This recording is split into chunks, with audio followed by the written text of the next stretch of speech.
guys আমার ছোট বোন আচ্ছা আমার বাড়ি তো বললাম যে আমার ছেলে দুটোকে একটু পড়াশোনা করা আর দেখেন এরা কি করতেছে এগুলা কি ভালো দেখেন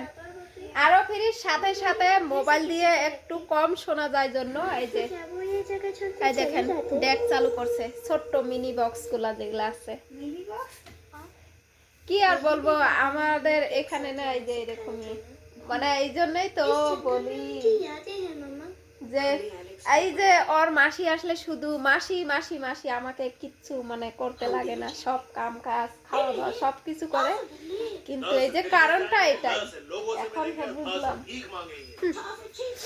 তো রান্না বান্না কমপ্লিট করছে আমি দোকানে ছিলাম আর এই যে দেখি আজকে কি কি রান্না করছে একটু দেখি আর কি আমিও দেখি তোমাদেরকেও শেয়ার করি তো ও গাইস এগুলা হলো কুমড়া শাক ভাজা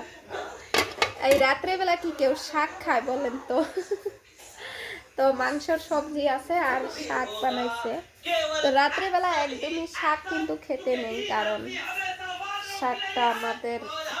দুপুরে খাওয়াটা অনেক ভালো হয় আরে অল্প কমায় দে ভাত খাবি না তোরা এখনই